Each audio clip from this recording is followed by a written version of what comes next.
Welcome back to this course on polymer chemistry.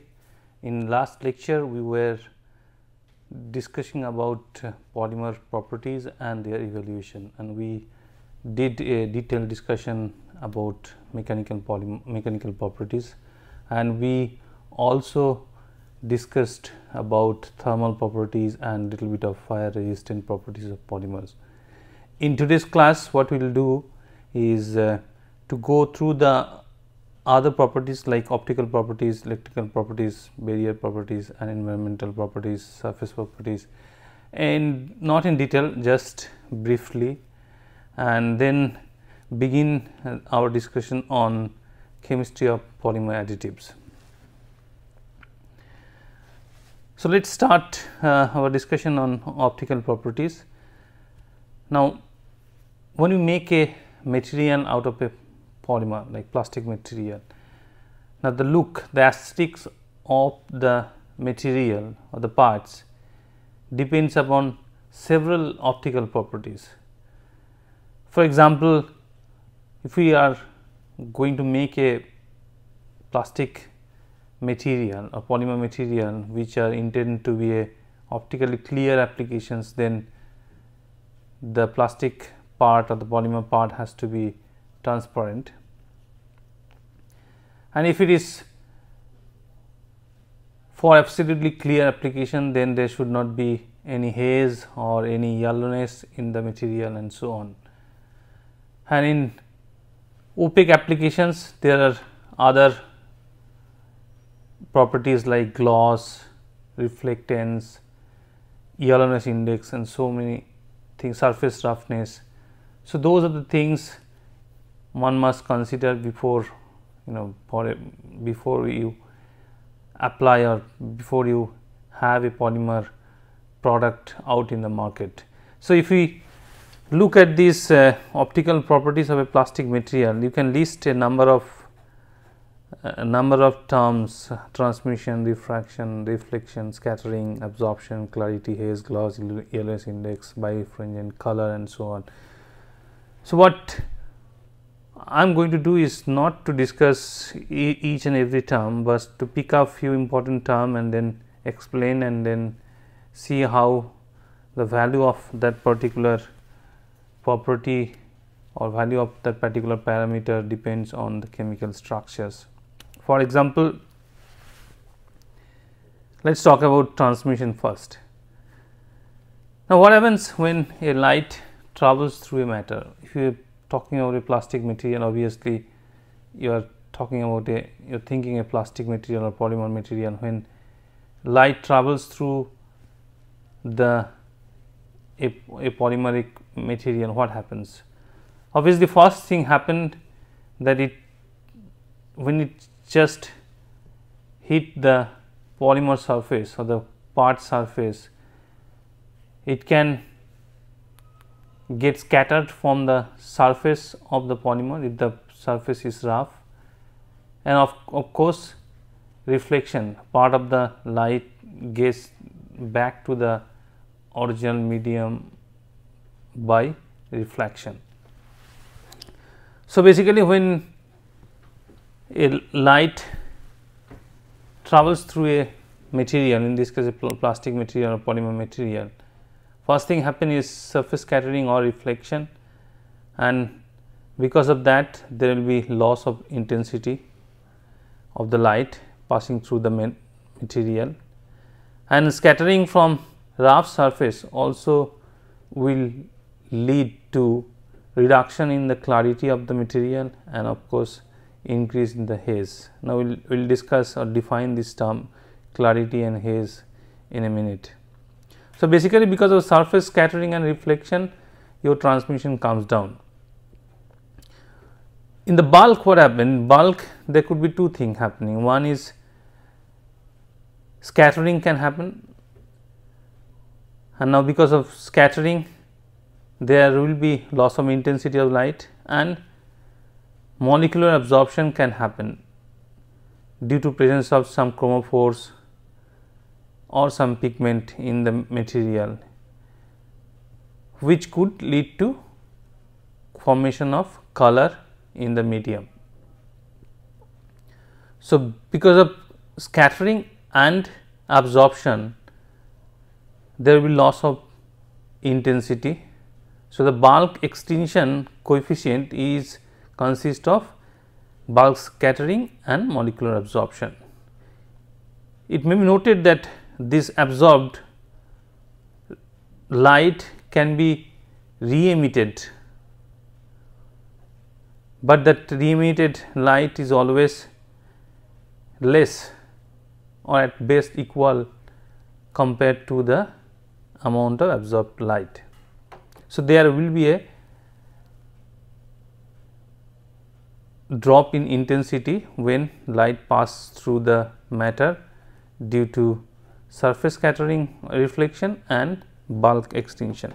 Now, let us discuss little bit about this bulk scattering phenomena, which happens very frequently in a polymer material.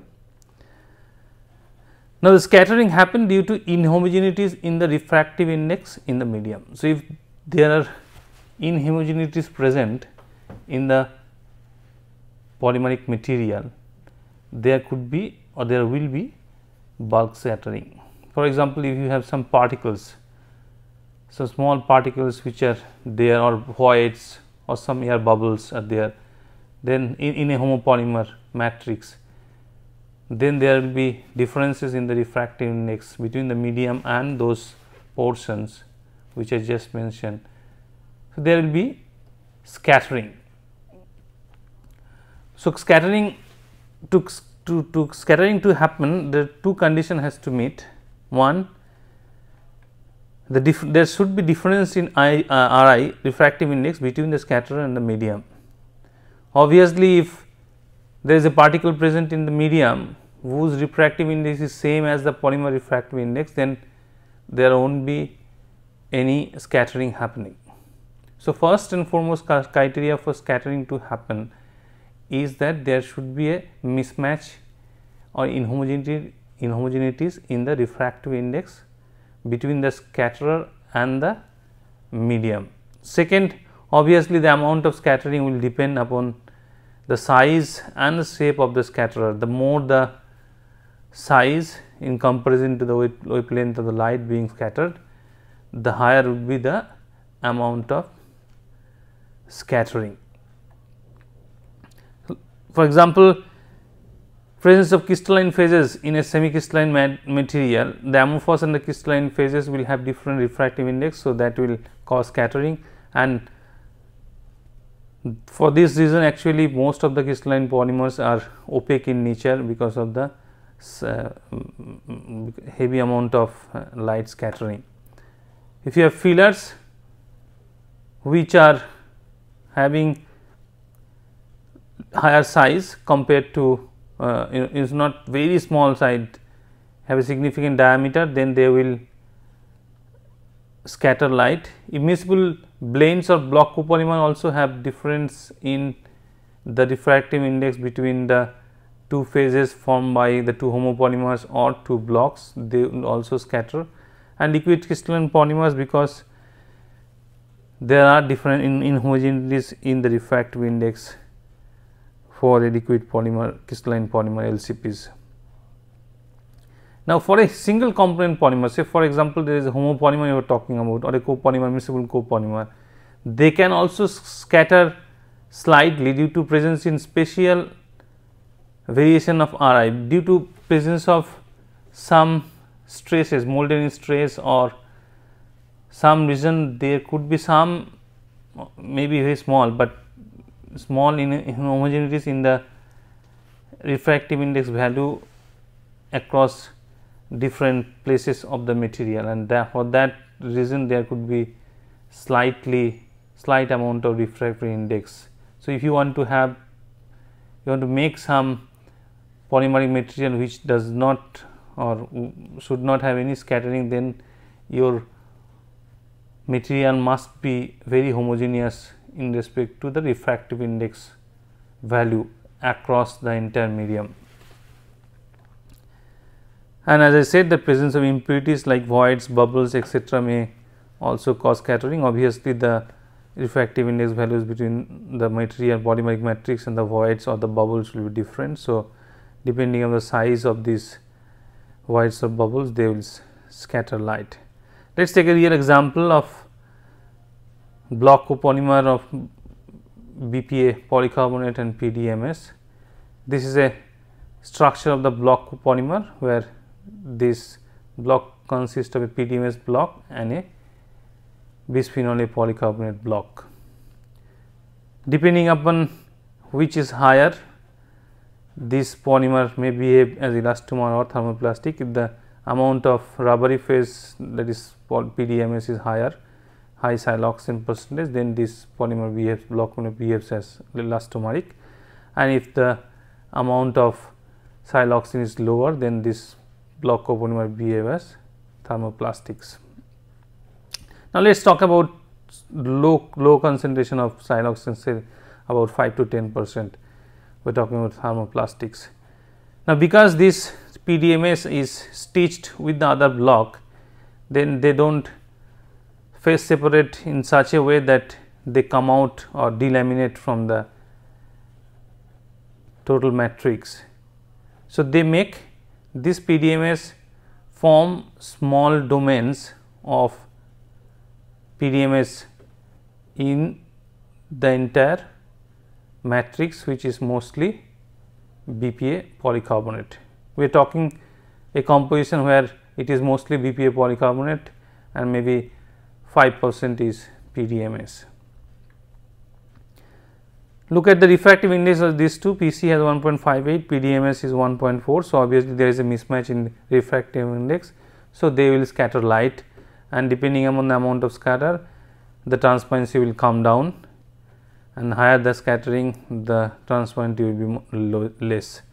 Now, look at the transmittance TM or transmission electron micrographs. These black portions are the siloxane domains and the background is the BPA PC. Now, in this case, this A, the block length of PDMS is higher. As a result, these domains sizes are higher. So, it scatter more and the transparency is transparency very less. In fact, this is opaque, whereas when the block length is small, then they also scatter, but the size, because of the size is so small, their scattering amount is low. So, this block copolymer, the polymer material made out of this block copolymer will look transparent but slightly hazy. So, if you look at the optical properties of polycarbonate, light transmission is more than 88% for this 3 mm thickness plaque, and haze is about 1%, whereas in block copolymers B, where the domains are having smaller sizes, so the scatterer size is very small, their transparency has come down because of scattering, but not that much. Haze has gone up, whereas when the scatterer size is much higher, then the polymer is become completely opaque. So, basically what I again telling that the scattering amount of scattering depends upon the refractive index mismatch. If there is, you can make a block copolymer or a two phase system where the two phases same refractive index, no matter what is the size of the scatterer, it will not scatter. But if there is difference in refractive index, the higher is the size of the scatterer, it will scatter more and it may turn opaque, whereas if the scatterer size is small, it will scatter less. So, there will be drop in transparency, but it will not, may not be opaque. Now, let us talk about little bit about the transparency of a polymeric matrices. Now, we just learned that when light falls, say in a plastic material or any material, there could be three possible phenomena happen. One is the scattering or reflection from surface, second is the scattering, bulk scattering, and third is your absorption. So, the total flask of the light coming in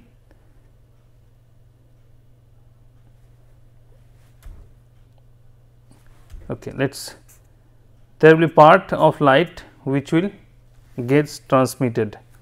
Now, if I consider phi as the intensity of the or flask of the incoming light, and so this is the flask of the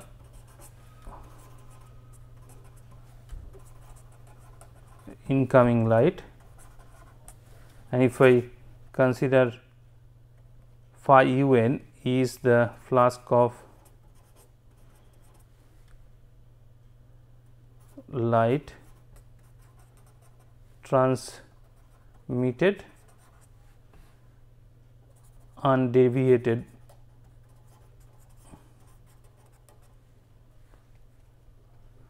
from its original path. Then percentage of transparency is given by the fraction of light transmitted undeviated through the matrix. Now, we can also write that the light, the flask of the transmitted light which went out undeviated would be phi is the flask of the incoming light minus the phi due to reflection from surface minus phi scattering in all direction. We discussed about what is the cause for scattering and phi absorption. If there are some moieties or some chromophores which absorb light, then it will absorb light and that will decrease the intensity of the flask of the outgoing transmitted light. This might give you color in the medium.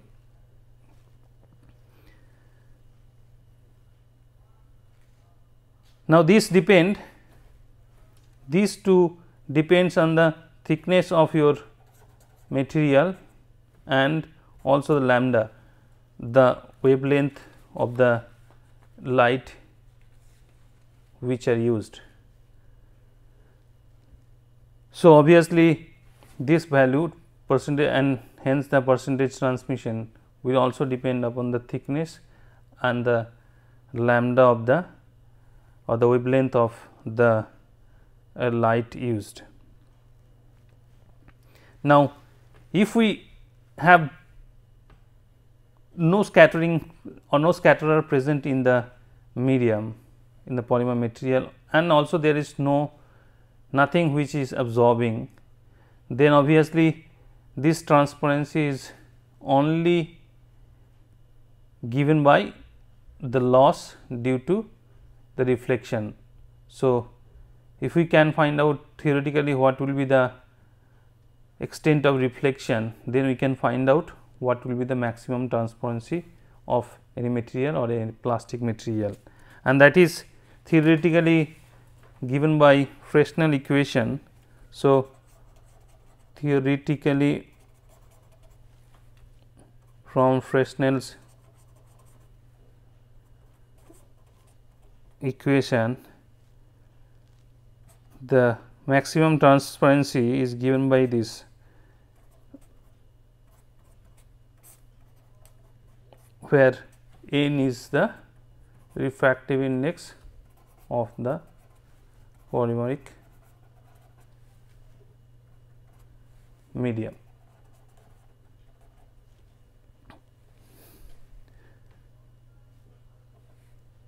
So, obviously, if we talk about, say, for example, take case of PMMA, polymethyl methacrylate which has Ri 1.49, then percentage T maximum.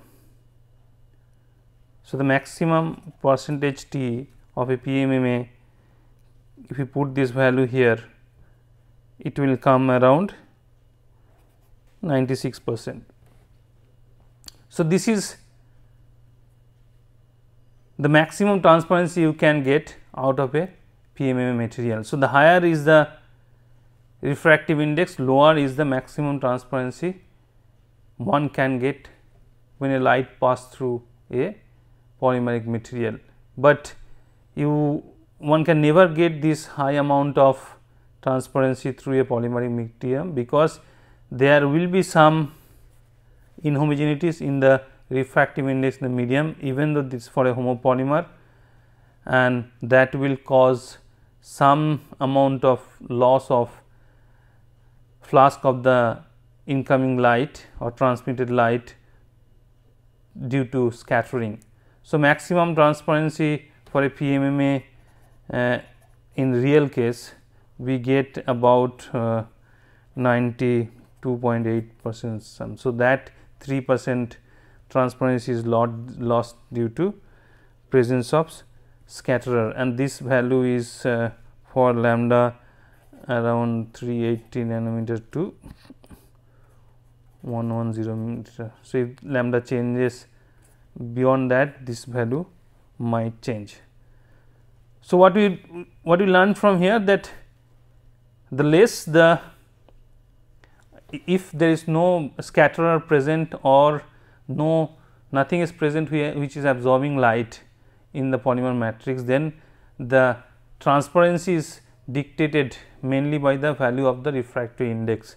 So, if you compare say like PMMA with a BPA PC which have a refractive index value of around 1.594, then obviously the maximum transparency possible for a PMMA is higher than a BPA polycarbonate. So,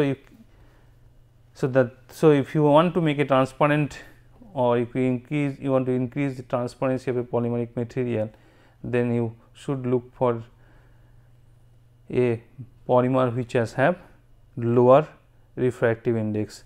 Now, what is refractive index? It relates to the polarizability of the molecules present, and that order of polarizability depends upon normally the size of the groups present. So, the polarizability of different groups will be of order like this. So, the values of refractive index, if I write, then say PET polyethylene triethylamate will have a value of say 1.64, PC or you just write 1.594, PMMA 1.49, and say PTFE polytetrafluoroethylene will have even lower refractive index. So, if the polarizability is less, the refractive index will be also lower, and if you want to make a transparent polymer, then obviously for a given thickness and for a given wavelength, it is always preferable to use a polymer having lower refractive index than a polymer with having a higher refractive index. So, we just discussed about the transmission. Now, talk about haze. Haze is defined as the percentage of transmitted light which is passing through the specimen deviates from the incident beam by forward scattering. So, obviously, if there is something present in the medium polymeric material which is scattering, and it typically scatter in all the direction, then the amount of forward scattering amount of light which is scattered is and which deviates from the incident beam by forward scattering is what is Haze. Now, for calculating or defining Haze, we will only consider the forward scattered light flask which deviates more than 2.5 degree on average than the incident light beam. So,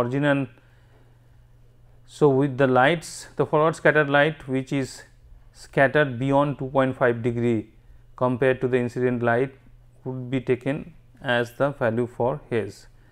And Haze characterize the loss of contrast that result when objects are viewed through the scattering medium. So, example, if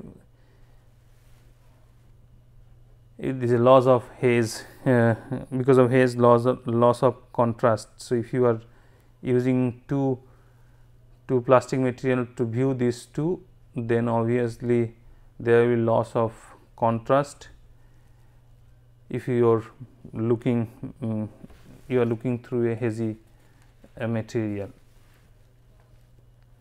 Now, haze is caused by both surface scattering and bulk scattering, and you can remove, if you want to know what is the contribution from surface and bulk scattering in the haze, then what can be done? You can actually dip that plastic material in a liquid of similar refractive index. Now, in that case, that will minimize the surface scattering, because the surface is now smooth because they are dipped in liquid. So, the haze will be mainly because of the bulk scattering. So, now from that value you can actually distinguish between, or you can find out what is the contribution from surface scattering and bulk scattering on the haze value.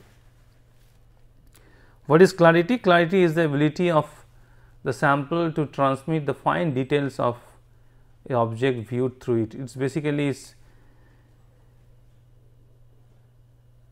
a resolution, how good resolution you can get when you viewing through a plastic material. So, if the clarity is less, then the material or the resolution will come down. So, a material, if you look through a material which has lower clarity, then your resolution of the object will come down.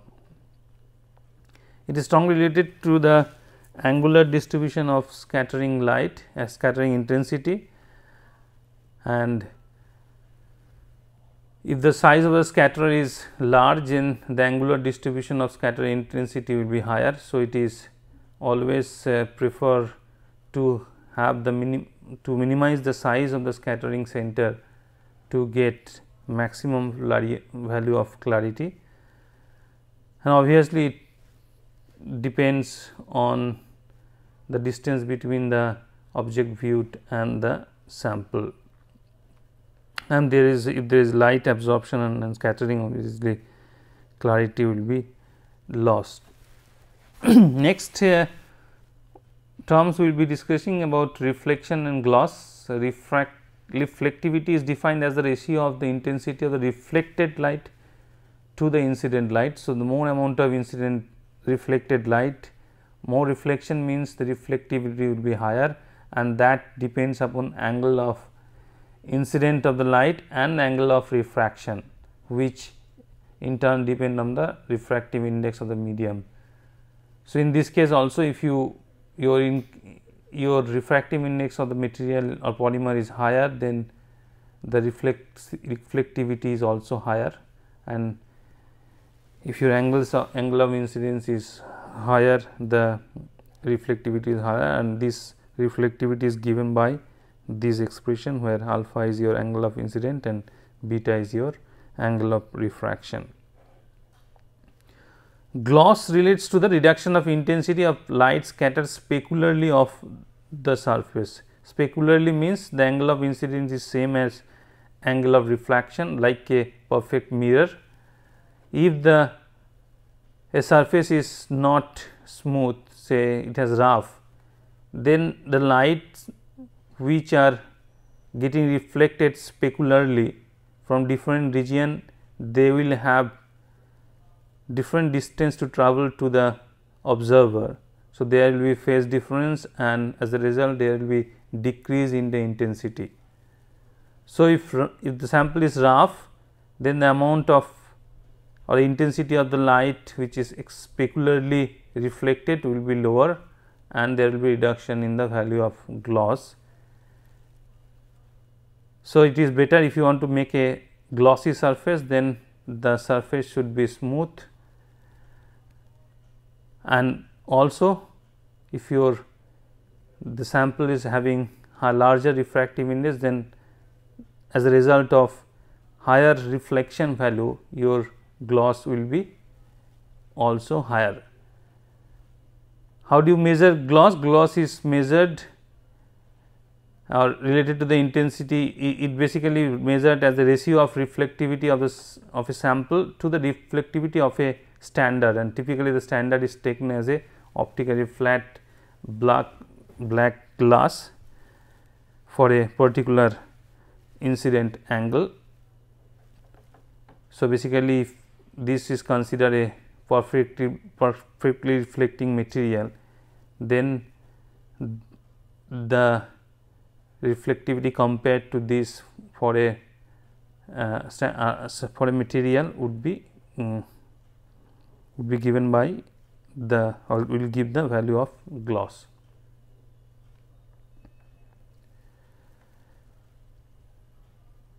So, gloss will increase with the increasing refractive index, as I discussed that with increasing refractive index the amount of reflected light is higher. So, obviously gloss increases. It increases with the angle of incidence. Gloss decreases with roughness. Obviously, the reason I said that the distance traveled from the surface to the observer will be different from different region. As a result, there will be phase difference and intensity will come down. And if there is a optical homogeneity is just beneath the surface, obviously the amount of light scattered and reflected will be different, and the gloss will come down. And other factors like polymer surface morphology, processing parameter, mold finish, which will give us the smoothness of which basically dictates the smoothness of the molded parts. So, they also affect the value of gloss. For example, blending of rubbers usually lead to decreased in gloss in case of crystalline polymer like polyolefin. So, we know we now discussed what is haze, clarity, reflection and gloss. One more term we want to discuss in optical properties, birefringence. Birefringence is basically optical phenomena which where sample exhibit different refractive indices for differently plane polarized light. So, the refractive index value for two perpendicularly polarized light will have different value. So, crystalline polymers, they have different refractive index in particular perpendicular direction. So, they will have different values. So, they will be birefringent. In terms of molecular level, the polarizability in one direction and the perpendicular direction, say for example, one very high aromatic polycarbonate where they are different. So, they are molecularly birefringent, but we do not measure the molecular birefringent, we measure the macroscopic birefringent for a sample, and that is given by the difference in the refractive index in the two different direction. So, if this is not 0, then we consider the sample is birefringent, and for very optically useful material, it is recommended that the birefringence should be lower. Just briefly talk about the electrical properties of polymers, and we just talk about electrical conductivity, and We know that most polymers are insulating, and so they are dielectric, and polymeric dielectric are used in capacitors and as insulators. So, basically these are the two main use of polymers in electrical samples. And the values of electrical conductivity, you have the normal polymers like polyethylene, polystyrene, they have values of electrical conductivity just like insulator, whereas the other end, extreme other end, the metals which are having much higher conductivity and they are perfect conductor, and in between there are few polymers which are highly conjugated polymers. They have conductivity in the range of for semiconductor, and they are called conducting polymers, and they are basically not the commodity, or they are not produced in large amount. They are very they produced in small volumes, and we are not going to discuss much about conducting polymers. The only thing what I want to mention is the examples of few conducting polymers like polyaniline, polypyrrole, and structures are given here. Next, we want to discuss a little bit in brief the barrier and permeability of the polymers. Now, think about that you are making a packaging material out of polymers. For example, if you are taking a perfume bottle, then if you want that the perfume to be remain in the bottle for as long as possible. So, you want the polymer material to behave as a barrier to that perfume whatever is there in the inside. For example, polymers are heavily used in as a packaging material for foods, and there are so many other applications, and for that it must have some properties. And for foods, basically they has to be flexible, they has to be transparent, and they also have a specific barrier properties.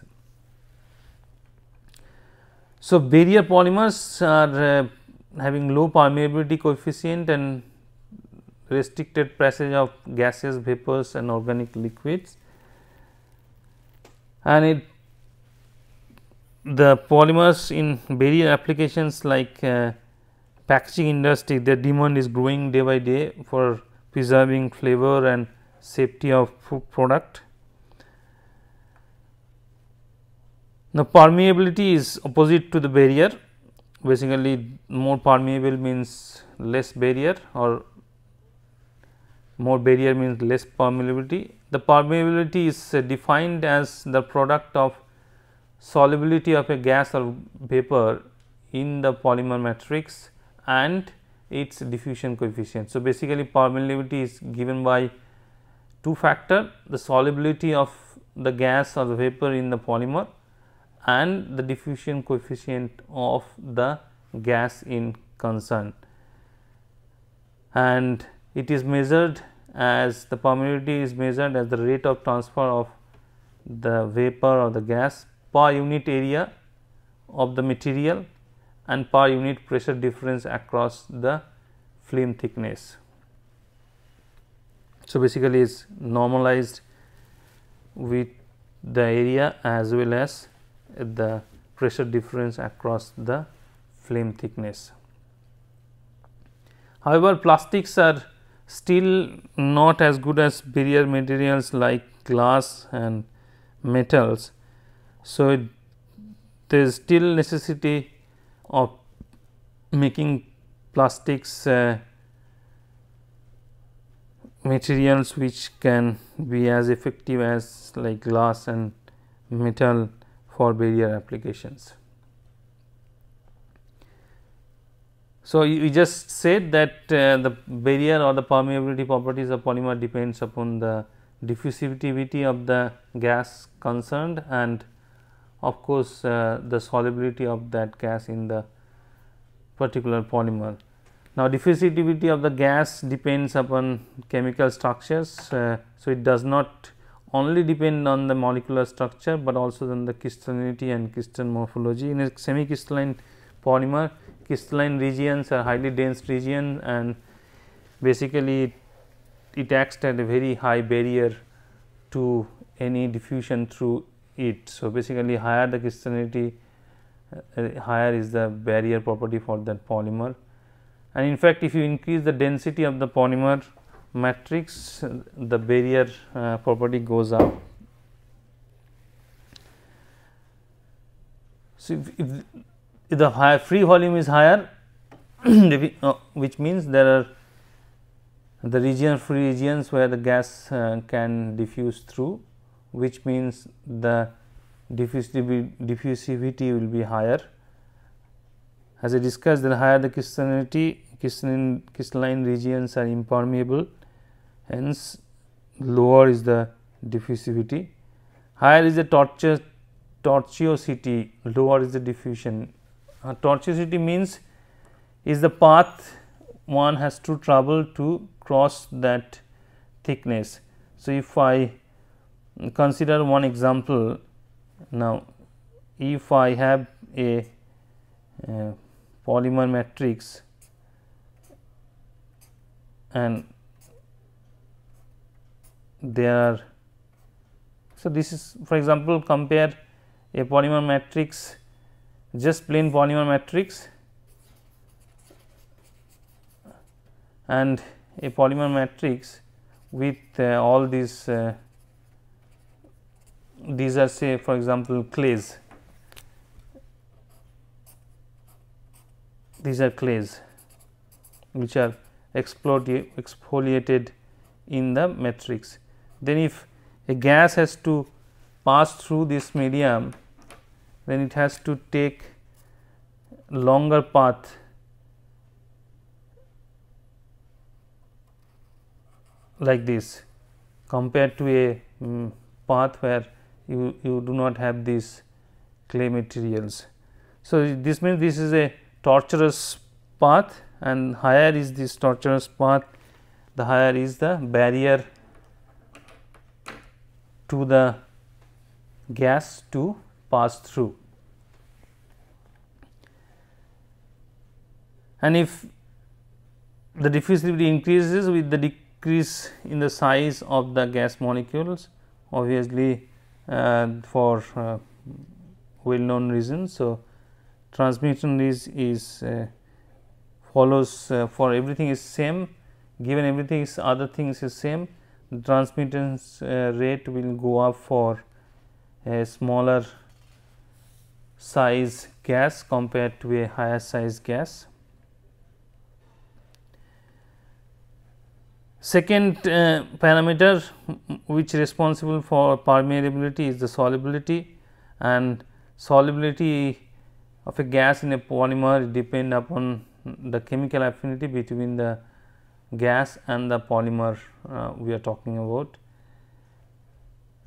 Now, that depends upon the solubility parameter of the gas and the polymer matrix. We discussed earlier when we discussed the polymer solutions, we talked about the solubility parameter.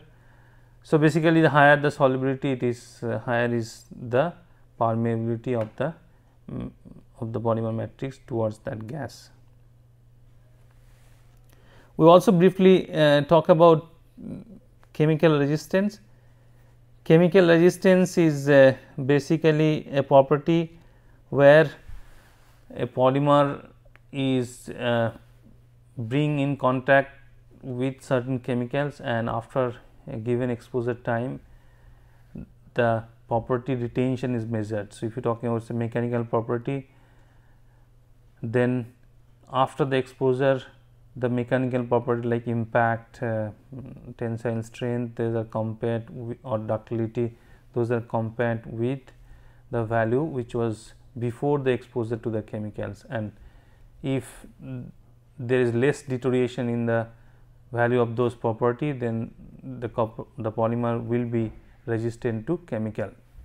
So, this is as simple. You can talk about mechanical properties or optical properties like gloss, haze, with in contact with the chemical, that optical properties might change as well. And the resistance of the polymer to various chemicals depend on number of criteria. Obviously, it depends on the chemical structures. For example, if you have a hydrolyzable groups, if you bring contact if you bring that polymer in contact with say acids or bases, then it will hydrolyze, and as result molecular degradation will happen, the properties will come down. Similarly, if should not react with the chemical you are bringing in contact with. Solubility of the polymers with the experimental chemical, obviously to be resistant the polymer must not be soluble in the experimental chemical, and that depends on the crystallinity and the morphology. The higher is the crystallinity, normally the resistant to chemical is higher. So, crystalline polymers are much more chemical resistant than amorphous polymers. If you have a molded in stress, like while molding because of some other reason, because of not good flow in the material, you have built in some stress, then obviously in any given opportunity the polymer will try to release that stress, and one opportunity, if it come in contact with the chemical, it might release that stress by cracking or crazing also. So, molded in stress is basically bad for a polymer to be resistant to a chemical. While testing, there are several test parameters must be considered for comparing the chemical resistance or resistance of different polymer. For example, time of the contact with the chemical, temperature at which you are doing the experiment, the stress level, what is the external stress you are applying during the experiment, concentration of the chemicals which are using, type of exposure, whether you are just contacting or immersing in that particular chemical. So, these are all the parameter has to be standardized if you want to compare between the chemical resistance of different polymers for a particular chemical. If you want to make a bottle, plastic bottle for a perfume or say something else like alcohol, then obviously that plastic material has to be resistant to that alcohol to be survive for long time. So, these are the typical application where you test for chemical resistance. Chemical resistance, obviously chemical exposure may result in physical degradation, stress, cracking, craze, swelling, discoloration, so many things can happen, and obviously it can do chemical attack and bring down the molecular weight, and if you decrease the molecular weight, obviously there will be loss of lot of properties, including mechanical properties, thermal properties, and so on. Just briefly discuss the weathering of polymers. If lot of polymers are used in outdoor applications. So, to understand how long they will survive in that condition, outdoor condition, you must know the weatherability or the mechanism which the polymer gets weathered. So, weatherability is basically nothing but the retention of property of a particular polymer after it has gone through or it has stayed in outdoor weather for some amount of time. So, the higher weatherability means it will retain, the polymer will retain the properties for a longer period of time in that given weather condition. What are the conditions in the weather which affect the polymer properties? UV radiation in most extent, and that will depend upon which season you are, winter, summer, what is the exposure angle, latitude, which latitude your polymer is exposed, heat cycles. So, that will depend upon what temperature, what is your air temperature, and so on, the moisture content in the environment, and that will depend upon the rain, condensation, humidity, It will also depend upon acid, rain, other pollutants. So, all these things contribute to the weathering of polymers to different extent. For example, UV radiation is the most important parameter for responsible for weathering of polymer. So, the decreasing importance is this way. So, if you want to compare the weatherability of different polymer, you must have a standard conditions which is very difficult to reproduce, and you must compare a conditions depending upon looking at the final application. Basically, you cannot say just your polymer is weatherable or not. So, your polymer can be weatherable or not depending upon where it is used, in which place and which condition and so on. And these all factors which are I listed here, it may not be responsible, have different response. So, different polymers response to these factors will be differently. So, there is no uniform test condition, as I was just mentioning. So, it will depend upon the final outdoor application where these polymers are used. So, what I will do, I will stop here for this lecture, and in the next lecture I will start the discussion of polymer additives and some of the additives which are used to basically protect the polymers from these weather conditions, including say UV radiation, and some additives which might be useful or added to the polymer to increase the performance of the polymer. So, let us stop for this lecture, and I will start the discussion on polymer additives in the next lecture.